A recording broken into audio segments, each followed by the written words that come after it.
Okay, so the last things I want to do here, I've got these pieces I got to put all together. My hypergraph is probably it's a little bit of a mess. It's not organized right now. What are some problems I notice? Some naming issues. My foot control here, the foot control on the left side needs to be identified. So prefix hierarchy name, capital L underscore.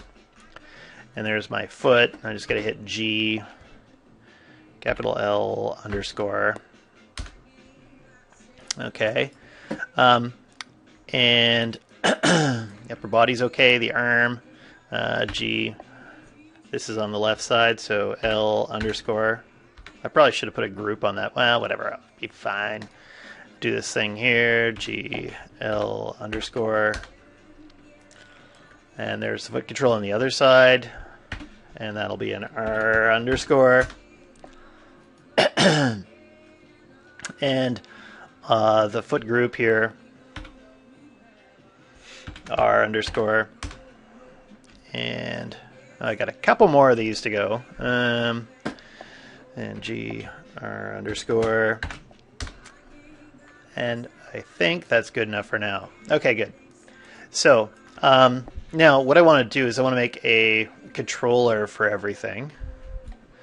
I'm going to let's just I have a skeleton here. I'm just going to go and quickly grab the create curve tools. I'll use the EP curve tool, and if I hold down X, I'm going to come in and quickly draw out this shape that I always use.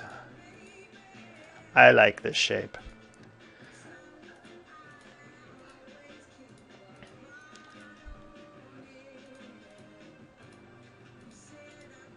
And we're zipping our way through here, and then I hit enter, and there's my shape. That's my God control. I'm just going to hit the script editor down here, and I hit the script editor button. It was slow. This little thing here, I use it quite a bit, so I'm just going to highlight and select that whole curve information there about where I placed all the pivot points, and I can make my own little button. God, make it a Mel script. And there, whenever I need to make that control, I can quickly make it again. And we'll do something like this. Okay, great. And I'll freeze that out. And the pivot's already centered. I'm just going to give this a name. God underscore control. You can call it master control. You can call it whatever you want. I'm going to select these foot controls, and I'm going to parent them to God, or the God control. God controls where I walk. And then I could go in and I can get the upper body control, select the parent or select the God control, and press P, and that's parented on there too. And what the hell's up with that? That's interesting. I didn't put the dirty group for the left shoulder onto this, so I'll just press P. There, now I got that.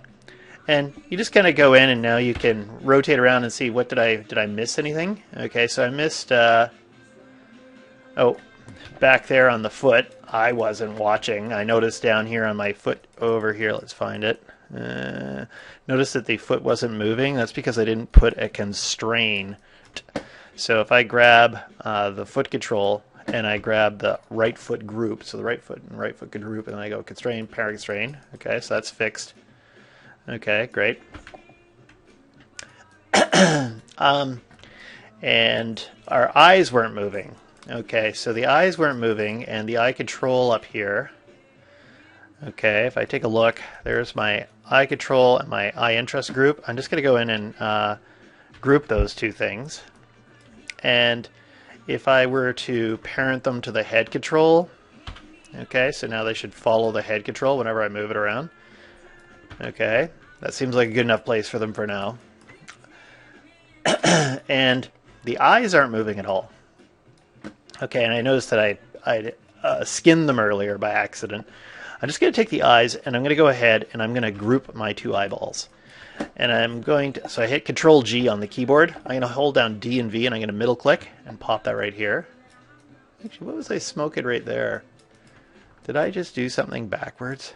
It seems strange. The head bone is not constrained here anymore, or not parented in. So I'm just going to select this joint, and hit P. There. I don't know what I did. Uh-oh. Anyway, let's go back to this, get that group. So if I select the two eyeballs and I press the up arrow, that gives me the group. So I'm going to call that eye underscore group. Okay, and that should be living, let's see, it's over here. And it looks like I've got a couple of groups already because I was playing around with this a few times. Okay. And I'm just going to unparent that and get rid of those extra groups. What the hell was I thinking? Okay. And this I group, I am going to I'm going to grab this joint in the head. Then I'm going to grab the I group. And I'm going to give that, actually my scale on the group, there's a scale on it. Damn it. Okay, and there's a translation on those. Okay, this is good. This is good because then I can show you something extra. So when I'm on the group, I've got a scale value that I wasn't paying attention to. If I right-click, there's an option to freeze, and you can't see this, but it goes freeze, and then you get an option to freeze scale. And that didn't work the way I'd hoped. Why would that do that? Okay, it's not happy with me. Where's my pivot point for the eyes? Okay, so what happens if I grab this, and I do this, and I right-click, and I go freeze the translations. The eyes move. Okay, well, for now, I'm going to skip it, and hopefully it doesn't come back and bite me. I should undo all this stuff, but we'll see. So I select this joint, I select the I group, and I did a parent constraint. So if I go in constrain, parent, okay, great. So when I move this control, and I rotate it around, okay, the eyes stare at that. And anything else we got to do? We got to organize this just a little bit more. Do I have... So my God control's got everything here. All the controllers are on one, and I might go in and I'll put that onto a layer. So I'll give myself a layer here, and I'll call this control underscore layer. Okay, and I'll hit save. And I don't know what this layer is here. Oh, there's geometry, so I'm just going to right click and I'll delete that one because I'll go and put another one in. And there's a skeleton layer. Okay, great. So I can hide my skeleton. And there's some other stuff left over here, like my foot controls, my IKs for the arms and stuff. I usually grab these things and I go Control G and I group those and I call this Donut Touch underscore GURP. You really don't want animators to find this thing. I should call it some really boring name, but I always think Donut Touch sounds funny. Okay, and you could take this thing and you could put it onto a layer and call it Donut Touch underscore layer.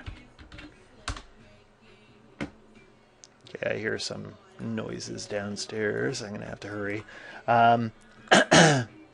So we got that organized, and I got all these. These are my blend shapes. Okay, I don't necessarily need the blend shapes around, but I'll keep them. There's my base group.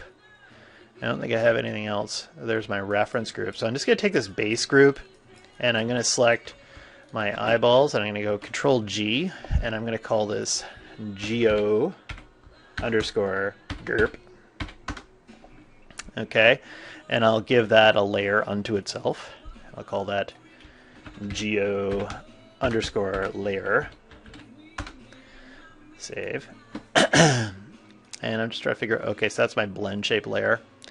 And so, let's see, I'm just going to go in and I'm going to grab the skeleton group, the control group, and the donut touch group and the geo group, and I'm going to group those. Okay, and if I take a look, I've got this group here, and it's going to be my master group. Master underscore group. I am master group. And if you double click it, it closes like that, and you double click it again, it opens it up, and you kind of got, now you got your skeleton group, your God control, your donut touch, and you can either go in here and you can hide the do not touch group, right? And so you don't accidentally see those IK handles. And then I also just, for added pleasure, I just right click on this top one and I hide it as well. So even when you click on the donut touch, you can't really get to it. So if you're handing this off to some other animator, because animators, they just touch everything. and you want to protect them from themselves. And so I've got those things all organized, and let's take a look. I've still got all these extras here. So do I need the cluster anymore? Not necessarily. This is my base group I was for making faces. I could almost delete this stuff, but I might just grab it all, and I'll group it. And I'll double click that, and when I close it, then you can see base group and all these other things I can modify. Because I can always come back and tweak those. And I'm just going to call this blend underscore group. Okay. And then there's the reference group. But the big one is the master group. I could, like I said, I can delete this, I can delete that. But the master group, that's what I want to be importing into other scenes if I want to move stuff around. And I think, I'm just trying to think if there's anything else I'm missing. There's probably a few things, like I'm skipping over a few things here and there. But that's organizing your scene.